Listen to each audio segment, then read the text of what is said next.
Mesdames et messieurs, une fois encore, bonjour. Dimanche, c'est politique se poursuit donc. Ce plateau de l'hebdo des éditorialistes s'installe juste après cette virgule. Nous allons vous présenter nos différents invités de ce dimanche.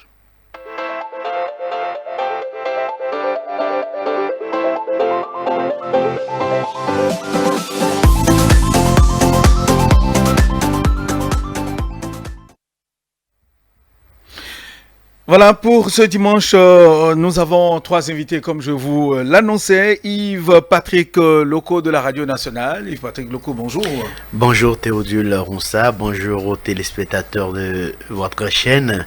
Et je profite pour présenter mes excuses parce que j'étais annoncé dimanche passé et je n'ai pas pu répondre au rendez-vous. Très bien, merci. Et vous êtes là aujourd'hui. Je rappelle que vous êtes journaliste à la Radio Nationale. Avec vous sur ce plateau, nous avons Cyriac de Kenou. Cyriac, bonjour. Bonjour Théodule, bonjour mesdames et messieurs les téléspectateurs de ETélé. Très bien, je rappelle que vous êtes directeur général de Émergence Info. Exactement. Merci de répondre à notre invitation. Et puis... le troisième, le doyen Eloge Ganaro. Eloge Ganaro, bonjour. Bonjour, cher confrère Théodule Ronsa. Merci. Tout le plaisir est pour moi de revenir encore au débat. On a perdu de vue. N'est-ce pas? Tout le plaisir est pour moi et je salue tous les amis téléspectateurs et pour leur dire que nous sommes là pour la bonne cause et que tout ira bien. Très bien. Eloge Ganaro, directeur de publication du quotidien Le Grand Matin. Voilà, nous allons démarrer, commencer par Yves Patrick Loco par rapport au sujet, l'actualité qui vous a marqué dans la semaine. Nous commençons par quoi? Quelles sont donc les actualités? Sinon, l'actualité, les événements qui vous ont marqué dans la semaine. Voilà, c'est tout naturellement après la liste provisoire de la Sénat, après la visite médicale des candidats, il y a eu la liste définitive des trois duos pour la présidentielle du 11 avril, sinon pour le premier tour qui est fixé au dimanche 11 avril 2021. Et ce que je constate, c'est que sur le bulletin unique, il y a trois duos. C'est historique, c'est pour la première fois qu'on a trois duos de candidature sur un bulletin unique et c'est pour la première fois qu'on a un bulletin unique allégé. Mais est-ce que c'était l'objectif du système partisan, de la réforme du système partisan? Je ne peux pas le dire puisque malgré tout, malgré cette réforme du système partisan, on a encore eu des candidatures plus ou moins fantaisistes au niveau de la Sénat pendant l'enregistrement des candidatures. On a eu des gens qui, malgré le fait que le code électoral actuel prévoit qu'il doit y avoir des duos de candidature, eh bien on a eu des gens qui sont venus en solo déposer leur candidature. C'est vrai, il y a eu aussi des candidatures plus ou moins sérieuses qui sont venues déposer leur dossier, même s'il y a eu défaut de parrainage par la suite. Alors, ce qu'il faut retenir, c'est le sujet dont vous voulez parler, c'est par rapport au présidentiel 2021, les trois duos qui sont en ligne de départ. Et puis, selon vos explications, Patrick Loco, quand même, il y a eu ces candidatures fantaisistes qui ont été quand même recalées. Et qu'on a eu définitivement ce qu'on doit avoir, ce qui est retenu, qui répond donc au test. Au test, oui, c'est ce qui répond au test, même si on aurait pu avoir d'autres candidatures plus ou moins sérieuses, parce qu'on a observé sur la scène politique, on a entendu des discours des uns et des autres. Donc on aurait pu avoir d'autres candidatures si ce système de parrainage là n'avait pas existé, n'avait pas été inventé ou n'avait pas été mis dans nos tests, dans le code électoral actuel. Très bien. Oui. Cyriac de Kenou, pour réagir, votre avis sur Non, vous savez, d'abord, l'esprit de la réforme du système partisan, c'est quand même de pouvoir d'abord, dans un premier temps, limiter en République du Bénin le nombre de formations politiques. Vous savez que dans un passé naguère, il y avait des formations politiques de quartier, d'arrondissement, même de famille, de sorte à ce que c'est-à-dire le centre de formation idéal à la politique, que devaient être les formations politiques, étaient plutôt quand même, disons, devenus, disons, des canaux à propagande, étaient plutôt devenus, un soit peu, des instruments d'extorsion et de corruption. Donc, il était nécessaire à ce que l'on puisse quand même, disons, aller à cette réforme qu'il convient de préciser que c'est une réforme que souhaitait toute la classe politique béninoise. En réalité, ça, la réforme du système partisan, que l'on soit opposant aujourd'hui au régime du président Patrice Talon ou même par le passé mouvancier ou toute autre chose, c'est-à-dire le souhait unanime de la classe politique béninoise était d'aller à la réforme du système partisan de sorte à limiter quand même, disons, la création ou bien l'existence des formations politiques au Bénin. Mais ce que beaucoup ont oublié, c'est-à-dire que le corollaire quand même, disons, de cette limitation, surtout avec l'introduction de cette réforme majeure qui consiste quand même, disons, à faire parrainer les candidats à l'élection présidentielle en République du Bénin par des élus, ce système-là, de facto, induit à ce qu'il y ait de façon drastique une réduction totale du nombre de candidats au fauteuil présidentiel. Donc, c'est ce à quoi nous avons assisté, même s'il faut reconnaître que c'est une réforme qui a créé de remous, que c'est une réforme qui, dans une certaine mesure, n'a pas été partagée, c'est-à-dire la façon dont elle a été menée n'a pas été acceptée par l'unanimité de la classe politique béninoise. Aujourd'hui, nous avons 3 duos de candidatures qui ont été validés. Et l'on peut être d'abord dans une première mesure satisfait par rapport quand même, disons, à cet objectif qui en quelque sorte a été atteint. Maintenant, l'autre question que l'on est en droit de se poser, c'est de se demander si réellement l'objectif final, c'est quand même, disons, et est-ce que l'objectif final n'était pas d'avoir quand même, disons, des candidatures de très bonne facture, ou bien l'objectif c'était quand même, disons, d'une certaine façon de limiter simplement pour qu'il y ait peut-être, même si c'est 2 candidatures, ou bien 3 candidatures. Donc la question, elle est tout à fait là. Puisque on peut aujourd'hui s'interroger sur la qualité de ces divers duos de candidatures que nous avons en face quand même. Vous dites peut-être, vous, à votre niveau, de la qualité des candidats ou bien du Non, vous savez, c'est une analyse qui, il faut l'avouer, demeure quand même, disons, subjective. Subjective dans la mesure où c'est au regard quand même de ce que l'on a pu observer au niveau des divers candidats, c'est-à-dire d'abord quel a été leur combat. C'est tout ça qui... On sait déjà que personne ne doute de ce que la candidature du président Patrice Talon est une candidature de très bonne facture. Ça là, c'est très clair. Donc, c'est-à-dire ça fait l'unanimité. Maintenant, allons maintenant aux 2 autres duos. On perçoit beaucoup plus le duo Rumpé et non, le duo Djemba-Rumpé, comme quand même, disons, un duo qui, il faut aussi l'avouer, n'est pas si mal que ça. Même si ce n'est pas un duo qui serait de très bonne facture par rapport au duo que constitue Patrice Talon et Talata. Maintenant, le 3e duo qui, d'une certaine façon, n'est pas... ne reçoit pas quand même, disons... assez d'engouement en termes mais c'est quand même de la représentativité et autres. C'est le duo Corentin Koué et Irénée Agossa. Pourquoi? Parce que tout au moins, ce qui ne plaide pas en leur faveur, c'est d'abord le fait que ce sont des gens qui, il faut le reconnaître, sont en quelque sorte des transfuges du parti Les Démocrates. Et on savait déjà dès le départ que même si le parti Les Démocrates allait désigner un duo, que ces deux-là n'ont absolument aucune chance même de se retrouver là. Ouais, donc ce sont des gens qui d'une certaine façon ont pu sortir leur épingle du jeu en faisant feu de tout bois au point d'obtenir d'abord le parrainage et ils sont arrivés là. Mais ce n'est pas pour autant qui n'ont pas de véritable chance de pouvoir ne serait-ce que obtenir le fauteuil présidentiel. Non, là c'est tout un débat. Donc, merci. Nous allons écouter le doyen Loge Ganaro par rapport au sujet proposé. Oui, tout à fait. Moi, je dis que les choses évoluent dans l'ordre normal des choses. Excusez-moi. Les choses évoluent dans l'ordre normal des choses. Dans l'ordre normal des choses. Dans la mesure où ce qui se passe aujourd'hui, ce n'est pas en violation de la loi. Nous sommes en train d'organiser une élection Mais on n'organise pas une élection sans les lois. Vous savez, il y a le code électoral, il y a la charte des partis politiques. Comme dans beaucoup d'autres pays aujourd'hui, si un pays doit se lever et organiser les élections, il n'aura pas de règles, il n'aura pas, comment dirais-je, ce qu'il faut pour encadrer les élections et pour que ces élections puissent aller, n'est-ce pas, dans l'ordre des choses et garantir à chaque citoyen, aux politiciens, à chaque acteur, ses droits, ça ne vaut pas la peine. Donc si nous sommes arrivés, n'est-ce pas, à avoir 3 duos comme mon cher ami et confrère Patrick Loko l'a dit tout à l'heure, ce n'est pas le président de la République, ce n'est pas un ministre, ce n'est pas un acteur de l'opposition qui a choisi. On n'a pas choisi les candidats, n'est-ce pas, on n'a pas imposé des candidatures.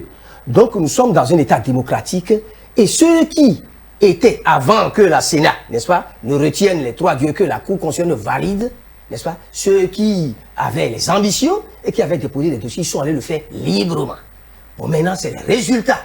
Les résultats que nous avons retenus, 3 duos, je crois que si quelque part nous nous rendons compte que nous nous sommes retrouvés à 3 ou peut-être au lieu d'une douzaine ou d'une vingtaine, je crois que ce n'est de la faute de personne. Parce qu'il y a des conditions exigées par la loi. Et c'est ceux qui ont rempli les conditions-là qui ont été retenus. On n'a empêché personne d'être retenu si, normalement, les conditions sont remplies. Donc moi, je crois que la réforme du système partisan est en très bonne marche. L'objectif même n'est pas d'empêcher qui que ce soit de créer un parti ou d'être le gendarme ou de prendre des dispositions, je ne sais pas, 2 poids, 2 mesures, sélectives. Non, ce n'est pas ça. Parce que l'un des acquis de la conférence nationale et aujourd'hui dans notre constitution, c'est le multipartisme intégral. C'est le multipartisme. Et lorsqu'on a 2 partis, on a 3 partis, 4 partis, ça on peut parler de multipartisme. Vous êtes d'accord avec moi? Ce n'est pas un seul parti. Vous suivez un peu ce que je dis. Et l'objectif, c'est d'avoir désormais de grands regroupements politiques. Mieux que les clubs électoraux, qui ne jouent pas leur rôle, mais qui ne se réveillent qu'à la veille des élections pour amuser un peu la galerie. Et n'est-ce pas? Maintenant, l'objectif, c'est d'assainir le paysage politique. Pour vous, c'est amuser la galerie. Voilà, selon vous, c'est amuser la galerie. C'est amuser la galerie. Vis-à-vis, Patrick Loko vient de dire qu'on a vu des plaisantins qui sont allés déposer. Non, ceux-là, ils sont libres. Mais ces plaisantins qui sont allés déposer, même s'ils n'ont pas rempli les conditions, est-ce que ces plaisantins, tu les as retrouvés au niveau des 3 duos? Oui, mais si la réforme du système partisan avait vraiment marché, comme l'a dit le directeur de cette chaîne Agapite Napoléon Maforicain, il a dit qu'on pouvait mettre déjà un filtrage au niveau du portail même. Est-ce que vous avez fait la complétude de vos dossiers? Donc ça veut dire que si la réforme... Vous savez, il n'y a pas de loi parfaite. Sinon, si toutes les lois étaient parfaites, non, c'est moi qui ai la parole.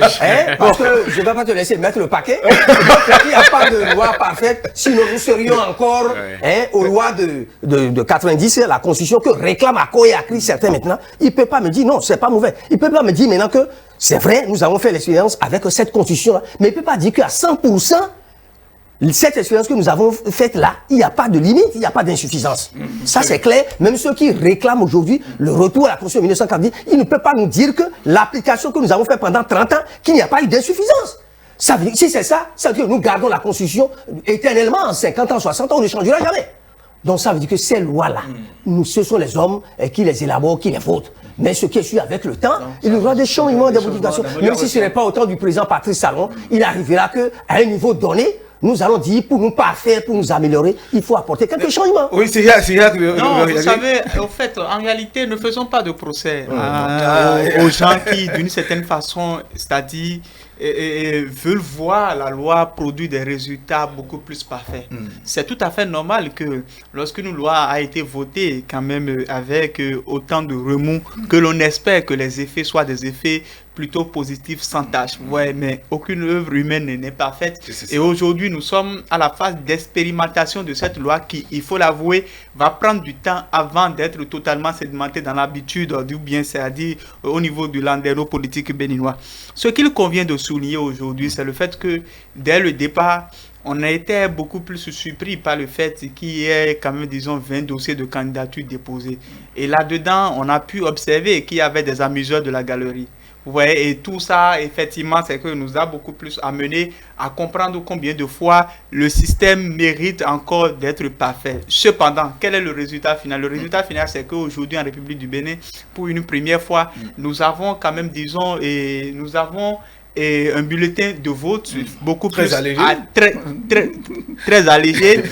Et aujourd'hui, effectivement, c'est-à-dire, il y a quand même, disons, une certaine visibilité au niveau du paysage politique béninois.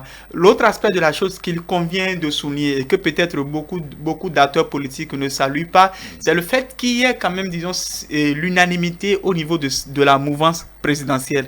Vous voyez que ça aurait été dans une période de naguère, c'est-à-dire chaque formation politique, UDBR, MOEL et puis BR ou UP, auraient marchandé leur soutien quand même, disons, à tel ou tel candidat, et c'est en fonction quand même de ce que chaque candidat aurait apporté de plus que ce choix-là aurait été fait. Donc, il y a tout cet aspect-là de la chose qu'il convient aujourd'hui d'analyser pour dire que le chemin sur lequel nous sommes aujourd'hui n'est pas un chemin aussi mauvais que ça. Ce qu'il conviendra peut-être de faire, et ça c'est un appel à l'opposition, c'est que l'opposition puisse œuvrer davantage pour qu'il y ait une certaine cohésion au niveau de ces divers acteurs. Parce que lorsque vous voyez aujourd'hui, il y a les FCB qui se réclament de l'opposition, vous avez Corentin Koué et puis son colisté qui se réclame de l'opposition. Au même moment, vous avez également aussi les démocrates qui, d'une certaine façon, sont très frustrés du fait qu'ils ne se sont pas apprêtés à temps pour participer à l'élection et crient à l'exclusion à tort. Et donc, cette opposition hétéroclite ne permet pas véritablement de faire asseoir un véritable débat politique. Vous voyez, parce que l'un dit aux choses et puis entre eux encore, ils se tirent dessus. Et c'est véritablement malheureux. Donc, on ne peut que être heureux de ce début que nous avons observé et dire quand même que nous sommes sur le bon chemin. Et que Patrick, vous réagissez pour qu'on évolue dans... Non, c'est-à-dire qu'il faut parfaire Dekeno Syriac vient de le dire, il faut parfaire la réforme du système partisan. C'est vrai, 9 candidatures au regard des parrainages qu'on avait, combien 82 députés. Je ne sais pas si Feu Jean-Pierre Babatunde a pu donner son parrainage avant de nous quitter, et 77 maires. Donc on attendait en fait 9 candidatures, mais 9 duos de candidatures. Au finish, on a eu 3. C'est bien pour le système partisan, mais on aurait pu... le chef de l'État, au cours de sa tournée, l'a dit qu'il veut que cette élection présidentielle de 2021 soit une fête de la démocratie. Donc, on aurait pu faire les choses autrement pour qu'il y ait au moins 8 ou 9 candidatures en tenant compte des parrainages disponibles. Très bien, oui. Et nous allons poursuivre, bien sûr, parlant des élections présidentielles. Vous l'avez dit, monsieur Lozanaro, vous avez constaté, il y a des gens qui tiennent des propos belliqueux, des propos de violence qui provoquent et qui inciteraient à la violence. Alors... Tout à fait, vous avez remarqué depuis quelques semaines que sur les réseaux sociaux, certains continuent, malgré le code du numérique, n'est-ce pas, qui devrait nous permettre, n'est-ce pas, d'intervenir, d'agir dans le respect de la loi. Certains continuent par tenir certains propos graves. Or, nous traversons une période très très sensible. Vous savez, les élections, attention, c'est une période très très sensible. Quelqu'un vient dire maintenant que c'est une occasion de fête, mais la fête ne peut pas avoir lieu si on est dans l'insécurité. Vous me suivez un peu? Le gouvernement a mis déjà... Là, ça appelle, ça nous interpelle tous. J'ai souvent dit que la sécurité de nous tous, la sécurité de tout un peuple, ça dit n'incombe pas seulement au gouvernement. Le gouvernement a un grand rôle à jouer, un premier rôle à jouer. Mais il nous revient également, nous autres citoyens, de nous mettre dans les dispositions qu'il faut pour être protégés. Vous suivez ce que je dis maintenant? Mais lorsque je dis, je suis toujours d'accord que pour une élection, nous ayons des positions divergentes, que certains pensent que les conditions ne soient pas remplies pour aller aux élections, que certains pensent que les lois là, ce n'est pas les lois qu'il faut pour aller aux élections. Nous sommes dans un pays démocratique et chacun est libre de s'exprimer. Mais il faut que tout ce que nous disions, notre liberté d'expression, d'opinion, tout cela se manifeste, n'est-ce pas, dans le respect de la loi. Et vous suivez, quand déjà avant les élections, certains tiennent des propos va-t-en-guerre sur les réseaux sociaux pour dire, pour faire appel à l'armée, comme si pour inciter la population à se soulever, c'est grave. Le gouvernement a le devoir, n'est-ce pas, de tuer le mal dans l'œuf. Et je crois que c'est ce que nous sommes en train de voir. Vous avez vu tout récemment le ministre de la Communication de la Poste intervenir pour donner des avertissements. Je crois que c'est bien, pour mettre en garde les auteurs de tels agissements, de tels propos, pour leur dire, écoutez, tout d'abord, ce que vous faites, c'est en violation de la loi. Et nous, au niveau du gouvernement, nous sommes en train de prendre les dispositions qu'il faut, non seulement pour protéger les citoyens, mais pour faire en sorte que les élections se déroulent dans la paix et dans la transparence. Je crois que c'est très important. Mais quand il aura dit cela, je crois que ça concerne le gouvernement. Aux citoyens, aux populations, je crois qu'ils doivent rester vigilants.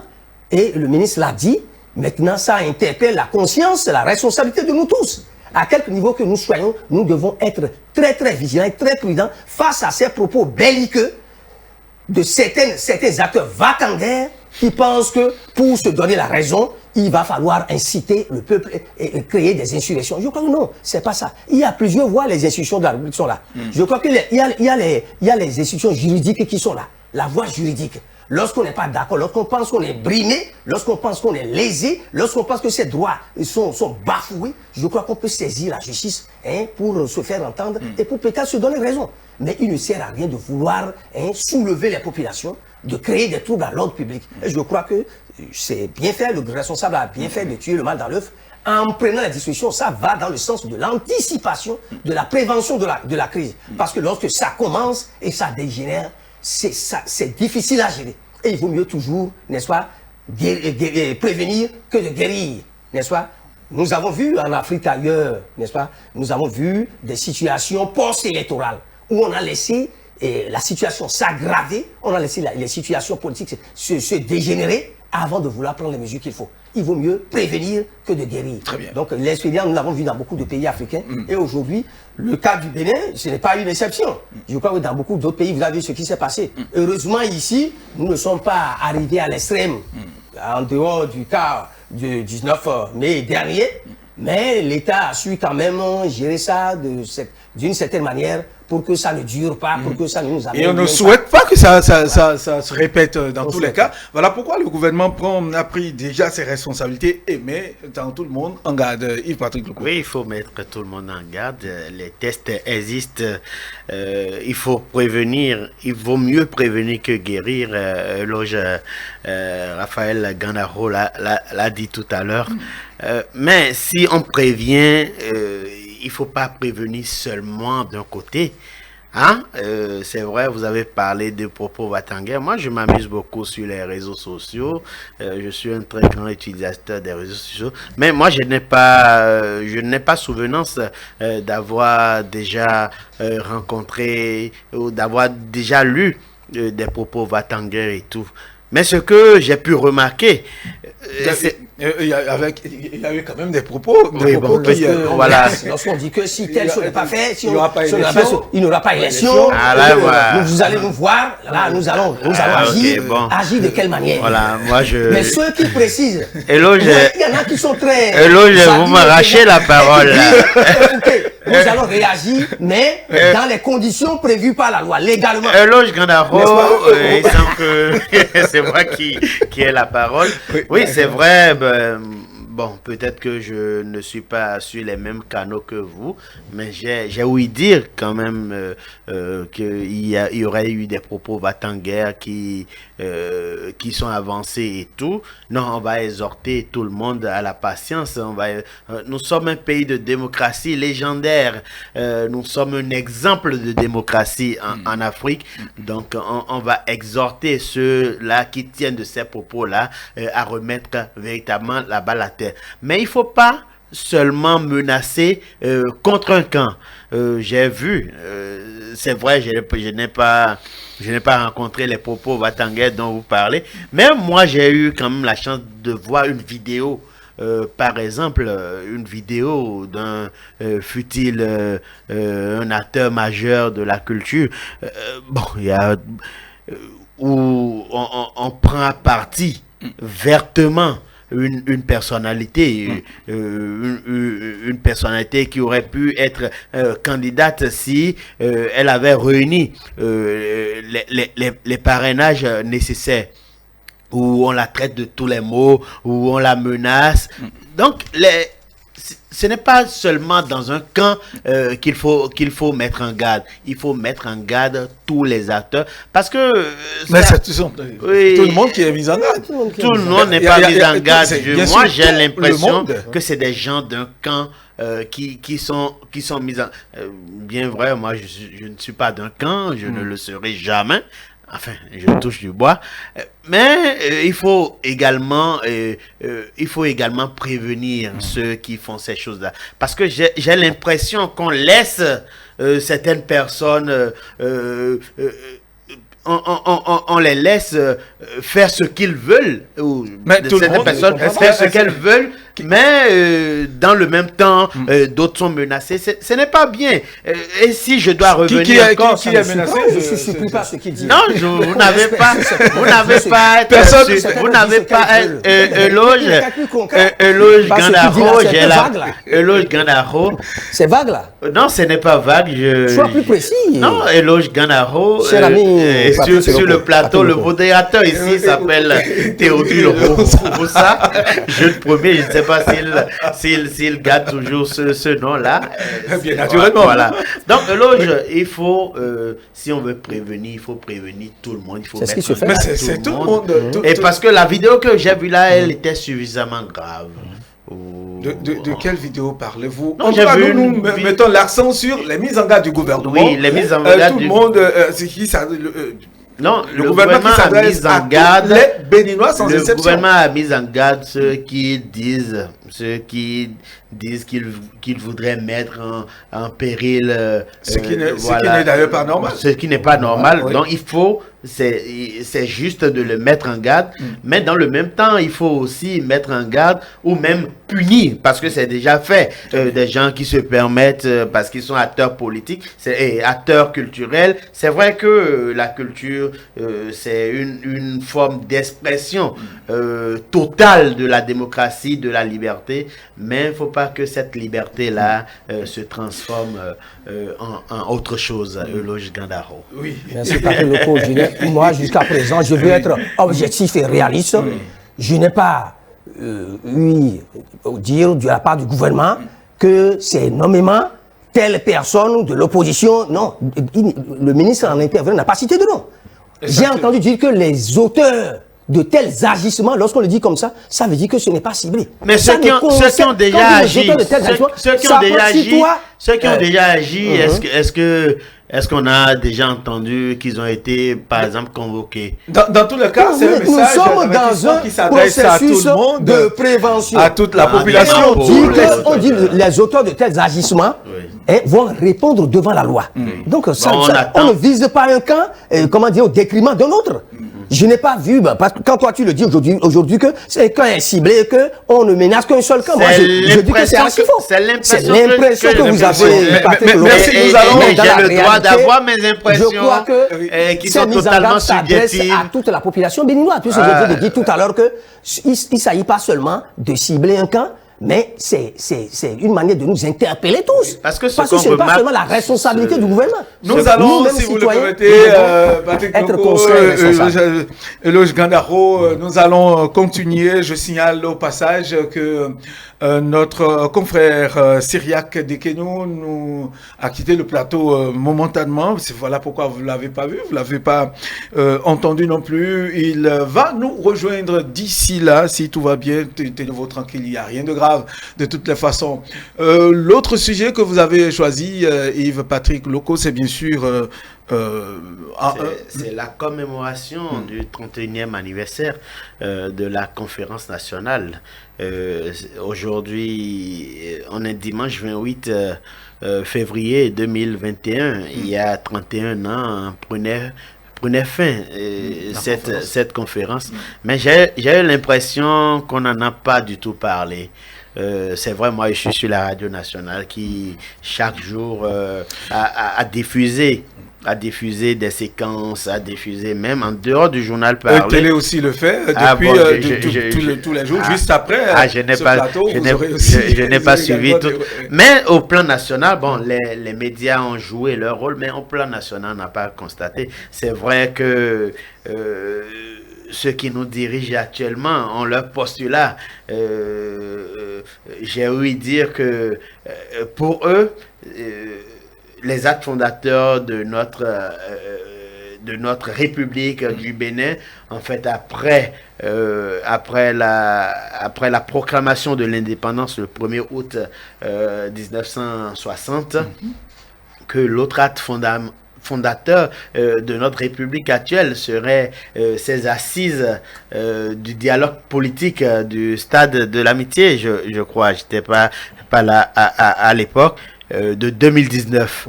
Voilà. Donc, j'ai l'impression que actuellement, on essaie d'oublier cette période de la conférence nationale. Mais je ne sais pas, à mon corps défendant, je ne sais pas si c'est la période préélectorale qui a éclipsé quand même cette actualité-là. Et puis 31, je connais le symbolisme du nombre 31. Est-ce que les gens ont peur du nombre 31? Mais encore que il y a un an, pour le 30e anniversaire, on n'a pas vu vraiment d'engouement. Et il ne faut pas oublier, la France continue de célébrer l'armistice du 11 novembre 45. La France continue de commémorer des événements qui ont marqué son cours. Mais moi, je crois que, bon, si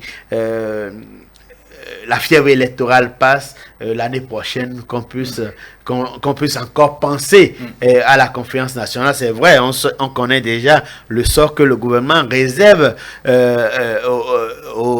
à l'hôtel PLM à Lejo. Bon, c'est déjà inscrit dans un projet, pas pour la réhabiliter, mais pour en faire autre chose. Mais je crois qu'il ne faut pas oublier la réhabilité, puis ça portera toujours, en tout cas, c'est dans un projet touristique, j'ai appris. Oui. Je suis d'accord parce que c'est un événement historique. Ça marque un tournant décisif de notre histoire nationale. Et c'est très important. Comme il a dit, certainement que les élections que nous sommes en train de préparer ont fait qu'il y a beaucoup moins d'attention sur l'événement, sinon d'autres années. Et souvent, vous allez voir que les années payent, d'autres années, 20 ans, 25 ans, 30 ans, il y a beaucoup plus de manifestations. Mais de plus en plus, je constate que nos dirigeants se disent que le plus important n'est pas d'organiser des manifestations grandioses. Vous allez même remarquer que pour les fêtes de notre indépendance, les 1er août, on n'en fait plus une bombance de grandes manifestations. Covid oblige. Parce que Covid oblige non seulement, mais je crois que ce n'est pas en faisant de folles dépenses de grandes manifestations qu'on y tire profit. Le plus important aujourd'hui est de nous remémorer de cette époque-là, de voir le parcours, de faire un bilan pour voir, n'est-ce pas, les acquis, pour voir les insuffisances, pour voir les limites et de voir comment corriger certaines choses et d'avancer. Et ça peut se faire de plusieurs manières, à travers des conférences, à travers des réunions, des journées de réflexion, des colloques, n'est-ce pas, pour faire un peu le point de notre parcours, ce que nous avons pu avoir jusque-là, et quelles sont nos limites, nos insuffisances, et pour recueillir l'avis de tous les acteurs.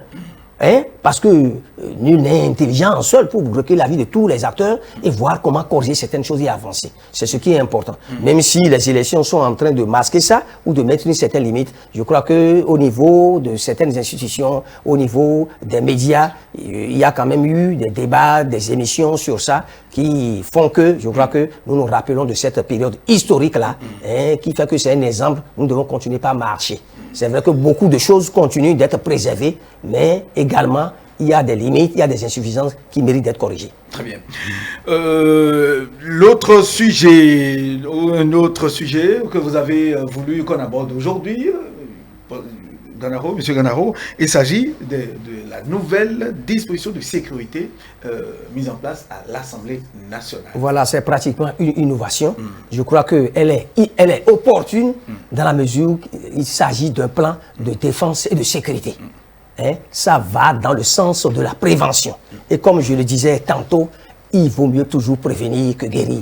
La prévention l'anticipation, ce sens-là, nos dirigeants doivent l'avoir, nos autorités doivent l'avoir. C'est toujours mieux que après de se dire, bon, une bonne gestion des crises. Ah, nous avons tout fait pour une bonne gestion des crises. Il faut éviter les crises. Et pour éviter les crises, il faut anticiper à travers la voie du dialogue, n'est-ce pas, les concessions, les retrouvailles pour discuter, n'est-ce pas, pour mettre des garde-fous et éviter que la crise n'arrive. À l'Assemblée nationale, vous avez vu dans beaucoup de pays, c'est arrivé. Au Burkina Faso, je crois, en 2014, vous avez vu cette insurrection populaire-là, parce qu'il y a une disposition de la loi qui devait être corrigée. Vous avez vu tout ce que ça a entraîné avec des bilans lourds, des décès, des morts, des tueries. Je crois qu'il faut éviter ça. Et le Parlement, aujourd'hui, c'est la deuxième institution après la présidence de la République, où les lois sont votées. Mais le rôle du Parlement, ce n'est pas uniquement de voter les lois. Vous savez qu'il y a des institutions très sensibles à des niveaux où des documents sont gardés, des données qui sont gardées. Aujourd'hui, vous savez, il arrive que des acteurs politiques contestent certaines situations. Quand la situation socio-politique devient tendue, au point même où les concertateurs arrivent à faire soulever des gens pour aller dans la rue, ou pour dire qu'ils vont prendre le Parlement d'assaut parce que ces députés-là ne font pas ce qu'ils veulent, mais il ne faut pas attendre que cela arrive, que le Parlement soit mis en feu et qu'il y ait des agressions avant d'intervenir. Je crois que c'est dans ce cadre-là qu'il y a un plan de défense et de sécurité qui est en train d'être validé au cours d'un atelier qui a rassemblé des responsables du ministère de la Défense, de la police républicaine, de l'Assemblée nationale pour réfléchir, voir comment valider ces plans-là. Et pour voir, en cas d'agression, de violence, ça peut arriver, comment vite réagir pour protéger l'institution, les députés et pour faire en sorte que le calme revienne et qu'il n'y ait pas de dégâts. Très bien. Voilà. Merci Loge Ganaro, Cyriaque Dekeno qui nous est revenu. Merci.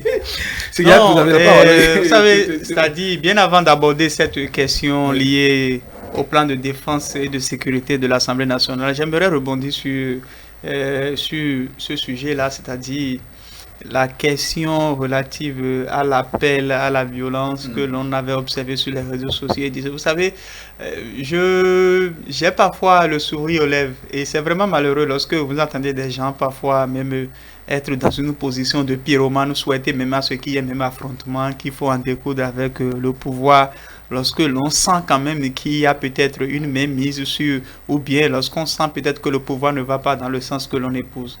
Si vous avez eu la malheureuse chance, je dis la malheureuse chance, permettez quand même, disons, l'ossimor, de faire ne serait-ce que 48 heures dans un pays où il y a trouble, vous n'allez jamais souhaiter ça dans votre pays.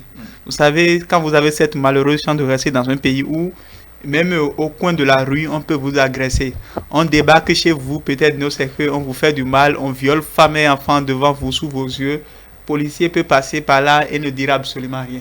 C'est-à-dire, ce que les gens oublient, c'est-à-dire que lorsque vous êtes dans un contexte pareil, il y a les bandits qui en profitent, il y a quand même, disons, les terroristes qui en profitent. Et là, la crise prend autre ampleur. Et c'est même à partir de là que dans certains pays, les gens souhaitent même avoir peut-être là, et je ne souhaite pas forcément cela au Bénin, avoir peut-être là un dirigeant qui peut être un dictateur ou tout le reste, mais pourvu qu'il y ait la paix. C'est vrai, le Bénin, nous avons une nation très pacifique, un pays très démocratique. Et Patrice Talon est là, il fera son temps, il va partir. On sait que la seule chance que Patrice Talon a aujourd'hui, c'est le fait de faire un seul mandat, un mandat renouvelable une seule fois. Donc en 5 ans, il va partir. Donc si aujourd'hui, l'on ne se montre pas forcément, l'on ne se retrouve pas forcément dans les réformes qui sont opérées, il faut que nous sachions raison garder. C'est vrai, c'est un signe manifeste de la démocratie que de voir les gens quand même, disons, manifester, que de voir les gens être peut-être opposés aux réformes qui sont opérées. On peut même quand même, disons, encourager que les gens donnent leur opinion, mais que cela respecte les tests en vigueur au Bénin et que cela ne porte pas forcément atteinte à la sécurité des personnes et des biens. Rebondant maintenant sur cette question relative au plan de défense et de sécurité de la nation, il faut avouer que c'est une véritable innovation. Innovation en ce sens où, aujourd'hui, au regard quand même des dernières heures que nous égrenons dans l'application de la Constitution, je dirais en quelque sorte mixte, puisque c'est la Constitution il y a la Constitution de 1990 et celle révisée de 2019, le Parlement a à sa tête la deuxième personnalité du pays. vous voyez, jusqu'à ce qu'on ait maintenant un vice-président. Donc, cela mérite à ce qu'il y ait quand même, disons, un plan de défense et de sécurité. L'autre rôle que le Parlement joue et qui mérite véritablement ce qu'il y ait une sécurité abondante, c'est le fait que aujourd'hui, le Parlement est l'institution qui vote les lois en République du Bénin et fait le contrôle de l'action gouvernementale. À ce titre, ceux qui sont là et qui sont quand même, disons, des élus du pays méritent au même titre que peut-être c'est le président de la République, peut-être que j'emploie une expression un peu trop amplifiée, d'avoir une sécurité bien assurée. Et l'institution en elle-même mérite d'avoir quand même, disons, une sécurité. Et ce qui doit nous encourager, et ce qui doit peut-être nous amener à saluer cette réforme-là, c'est le fait qu'elle est en train d'intervenir à la veille de la construction du nouveau siège de l'Assemblée nationale. Parce que même s'il y avait un plan de défense et de sécurité qui peut-être est mis en place aujourd'hui, ce plan, on aura du mal à l'implémenter au niveau de ce siège de l'Assemblée nationale qui est trop exigu, où il est véritablement difficile de peut-être mettre en place, disons, tout ce dispositif sécuritaire. Donc c'est heureux, nous encourageons le Parlement à continuer en ce sens-là. Dans ce sens, oui. Oui. C'est vrai que un climatiseur a pété il y a quelques... C'était une nuit au Parlement et puis après, j'étais pas au Parlement. Il paraît que des débats, un plan de sécurité, c'est bienvenu au Parlement. Mais est-ce que là, on ne va pas frustrer la garde, je ne sais pas comment on l'appelle, la garde républicaine qui est déployée au Parlement? Est-ce que ce n'est pas comme proclamer sa défaillance? Non. Bon, c'est vrai, j'ai l'impression qu'on se fait peur pour rien. Mais un plan de défense et de sécurité est le bienvenu. Vous savez, l'histoire est encore là, très récente, l'attaque du Capitole par... voilà, quand même de différentes réalités. Voilà, donc moi je pense qu'un plan de sécurité et de défense, c'est bienvenu, mais pourquoi ne pas renforcer la garde qui existait déjà? Je crois qu'il ne faut pas faire du folklore pour rien. Entre-temps, il y a eu... On a dit que les huissiers parlementaires à l'Assemblée, et puis ils se sont mis dans des costumes que je qualifie d'un peu bizarres et tout ça. On aurait pu, comment on dit, tropicaliser la chose, on aurait pu adapter la chose à nos réalités. Donc, faut pas réformer. Il y a qui n'est pas du tout d'accord avec vous. Faut pas réformer pour réformer, mais c'est bienvenu, c'est très bienvenu, un plan de défense et de sécurité. J'ai lu un communiqué, il semble même qu'ils ont fait des essais, parce qu'il y a eu un communiqué, mais le même jour, on a dit aux agents, aux fonctionnaires parlementaires, je finis rapidement, de ne pas paniquer, qu'il y aura des tirs et tout ça. Bon, c'est... Non, je crois que... Mais ce n'est pas une grande information qu'il fallait amener ici. Confrère, tu n'es pas informé. Tu n'as pas eu l'information. Parce que lorsqu'il dit que... Est-ce que c'est parce qu'il y a eu défaillance? Non, c'est même partie du groupe de sécurité. Tu es en train de parler de groupe de sécurité à l'Assemblée nationale. Et je crois que le patron même, il est intervenu. La fois passée, le mercredi dernier, lors de l'atelier de validation, c'est même parti de là, c'est le groupe de sécurité. Ah, on vous a invité à l'atelier. Oui, moi, je n'y étais pas, mais je suis avec attention, n'est-ce pas, ce qui se passe là-bas. Donc, le groupe de sécurité, c'est le groupe de sécurité qui a proposé, qui a réfléchi, qui a proposé ce plan-là. Ce n'est pas que c'est parti d'ailleurs. Enfin, et le groupe de sécurité dont je parle maintenant, oui. Tu parles des agents de force de l'ordre qui sont à l'Assemblée nationale. Et ils sont partis, ils sont impliqués. Merci, M. Lenaro. Nous sommes dans le processus de l'émission Syriac. Voilà. C'est avec nous votre sujet. Oui, le second sujet, ça concerne la mise en place de cette coordination de campagne du duo Talon-Talata. Le premier duo a dévoilé la composition de son équipe. Je pense que c'est la FCBE avec à sa tête l'ancien maire Yaya comme directeur de campagne du duo Djemba Humpé. Ici maintenant nous avons une coordination de campagne ayant à sa tête le ministre d'État Abdoulaye Biotchane. Donc, on veut analyser la composition de cette équipe-là pour un président de la République sortant. 22 personnalités quand même d'un niveau vraiment appréciable qui composent cette équipe. Est-ce que cela suffit?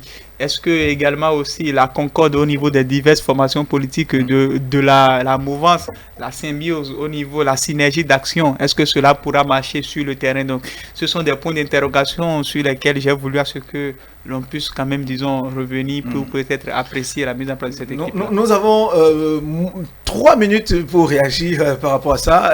1 minute par intervenant. Nous commençons par Patrick. Oui, très rapidement, cette équipe pour soutenir, enfin pour diriger la campagne de Patrice Talon, moi j'ai été très heureux de voir un combattant faire partie de cette équipe. C'est ses fils Béo Aguia, ses fils Didio Béo Aguia, que j'ai suivi depuis l'université. C'est une joie personnelle pour moi de le voir figurer dans cette équipe, et je sais qu'il fera mal entre griffes.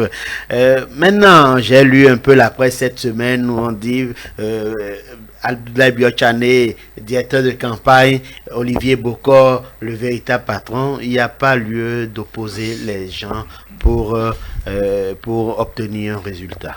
Très bien. Oui, oui, très rapidement. Je dis comme Étienne, n'est-ce pas? Syriac, pardon, je dis comme Syriac que moi je suis heureux de voir, comment dirais-je, cette coordination qui a été mise en place. Je tiens compte de certaines données, parce que lorsque vous allez, n'est-ce pas, à un combat, il faut pouvoir, n'est-ce pas, mettre, comment dirais-je, avoir à sa disposition tous les outils, les armes qu'il faut pour pouvoir gagner. N'est-ce pas? On se prépare en conséquence. Et je crois qu'il est de bon ton que ceux qui se disent, que ce soit le PRD, que ce soit l'UDBN, Moël Béné et autres, tout ça là, qui sont des alliés, qui soutiennent la mouvance, on ne peut pas mettre sur pied une équipe comme ça en les écartant. Parce qu'ils sont avec la mouvance, ils soutiennent le duo en question. Donc, moi, je pense que les acteurs de la mouvance et les responsables, ils ont bien fait d'essayer une démarche participative, en impliquant ceux-là qui se sentiront plus concernés, n'est-ce pas, pour être actifs. Deuxième chose, l'expérience compte. Ceux dont vous venez de parler maintenant, Biotchane, ses fils Aguia et tout ça là, c'est pas leur premier essai. Ils ont déjà fait d'autres élections. Donc, c'est une somme d'expérience qui pourra, n'est-ce pas, contribuer à une efficacité des actions sur le terrain de campagne. Donc, moi, je pense que c'est une bonne coordination qui a été mise en place. Le reste, maintenant, c'est qu'il faut, comme vous l'avez dit, une synergie d'action et plus de stratégie, de bonnes stratégies pour pouvoir gagner le pari ou relever le défi. Vous savez, peut-être que l'avantage que Patrice Talon a et qui, d'une certaine façon, fait aujourd'hui sa réussite, ou bien qui a fait sa réussite dans les affaires aujourd'hui à la tête de l'État, c'est peut-être son sens d'organisation. On sait très bien que c'est quelqu'un qui, d'une certaine façon, parvient tant soit peu à phagocyter les égos pour pouvoir produire de très bons résultats. Donc aujourd'hui, on a vu la composition de cette équipe-là. Je note aussi au passage la présence du porte-parole du gouvernement, le ministre Alain Oron là-dedans, et quand même Abdoulaye Biotchane, et des gens du bloc républicain de la partie septentrionale, des gens de l'Union progressiste de la partie méridionale du pays, ceux du PRD, de l'UDBN. Ce qu'on peut souhaiter vraiment, c'est qu'il y ait une main forte qui, d'une certaine façon, va catalyser tous les égos pour qu'il y ait un véritable résultat au lendemain de l'élection présidentielle. Merci à vous, Syriac Dekenou. Je rappelle que vous êtes le directeur de Émergence Info. Yves Patrick Loko de la Radio Nationale, merci d'être venu. Et Loge Ganaro, le doyen du plateau, directeur de publication du quotidien Le Grand Matin. Merci de partager ces moments avec nous et avec les téléspectateurs et auditeurs, téléspectateurs de télé, auditeurs de OCFM. Juste après nous, le journal, la boucle, et puis toute l'équipe de Dimanche Politique viendra clôturer la matinée. Mesdames et messieurs, merci et c'est à tout à l'heure.